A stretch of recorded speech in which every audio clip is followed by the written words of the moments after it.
राम काज किन्हे बिनु मोहि कहां विश्राम, यही कहा था प्रधानमंत्री ने जब वो 5 अगस्त 2020 को राम मंदिर के भूमि पूजन में अयोध्या में थे। नरेंद्र मोदी के प्रधानमंत्री काल की दूसरी पारी अब अंतिम दौर में है। मोदी का वर्किंग स्टाइल, उनका क्राइसिस मैनेजमेंट और कई घंटे काम करने की लगन, इन तीनों की वजह से वो आज भी तमाम सर्वे में लीड कर रहे हैं। अब सवाल यह है कि क्या राम मॉडल के ही लक्ष्य मानकर मोदी यहां पर काम कर रहे हैं?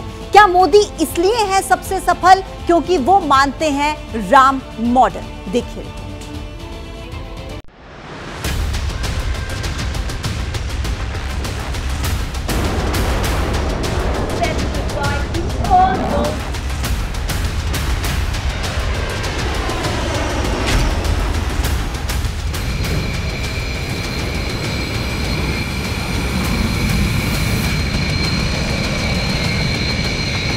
$526 करोड़ रुपए के हवाई जहाज को नरेंद्र मोदी जी ने 1600 करोड़ रुपए में क्यों खरीदा?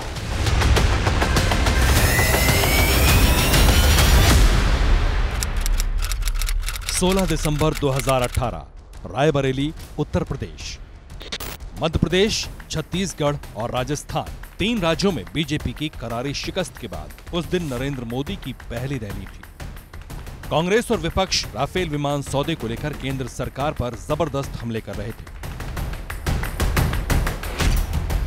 नरेंद्र मोदी ने आरोपों का जवाब देने के लिए उस जगह को चुना जो कांग्रेस का सबसे मजबूत गढ़ माना जाता है, यानी रायबरेली। सच को श्रृंगार की जरूरत नहीं होती और झूठ चाहे जितना भी बोला जाए उसमें जान नहीं होती। लाखों की भीड़ के बीच नरेंद्र मोदी ने गोस्वामी तुलसीदास रचित रामचरितमानस की एक चौपाई पढ़ी।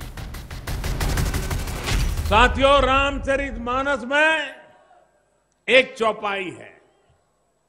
गोस्वामी तुलसीदास जी ने लिखा है कि भगवान राम किसी का व्यक्तित्व समझाते हुए कहते हैं, जूठई लेना, जूठई देना, जूठई भोजन, जूठ चबेना। यानी कुछ लोग झूठ ही स्वीकार करते हैं, झूठ ही दूसरों को देते हैं, झूठ का ही भोजन करते हैं और झूठ ही चबाते रहते हैं। कुछ लोगों ने इन्हीं पंक्तियों को अपने जीवन का मूल मंत्र बना दिया है और इसलिए ऐसे लोगों के लिए देश का रक्षा मंत्रालय भी झूठा है। भगवान राम के चरित्र की सबसे बड़ी विशेषताओं में से एक माना जाता है कि जो वचन दे दिया वो वचन पूर्ण करना है। उदाहरण जिसे कहते हैं ना, रघुकुल रीति सदा चली आई, प्राण जाए पर वचन न जाई। तो आप देखिए वो चीजें धारा 370 से लेकर भारत की सुरक्षा को लेकर प्रतिबद्धता और श्री राम जन्मभूमि के भव्य मंदिर का मार्ग प्रशस्त करने तक, वो तमाम चीजें जिन्हें कभी असंभव माना जाता था, समस्त विघ्न बाधाओं और संघर्षों के खिलाफ खड़े होकर दृढ़ता के साथ वो पूर्ण करने का उन्होंने यह परिणाम दिखाया है। 2019 के चुनाव नतीजों ने नरेंद्र मोदी की चौकीदारी पर बड़ी मुहर लगा दी। विपक्ष के आरोप जनता के दिल में जगह नहीं बना सके। पहले से भी ज्यादा बहुमत लेकर नरेंद्र मोदी ने राफेल का चैप्टर ही क्लोज कर दिया।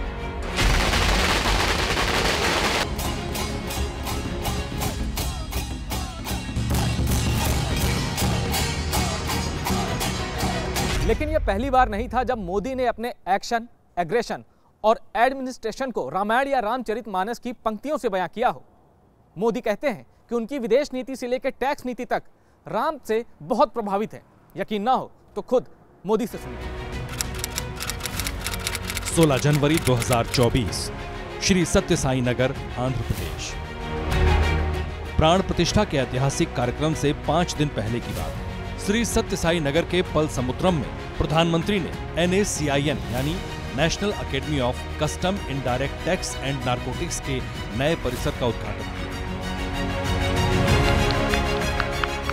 इस मौके पर पहली बार नरेंद्र मोदी ने अपनी सरकार के कई बड़े फैसले और टैक्स सिस्टम का त्रेता कनेक्शन बताया।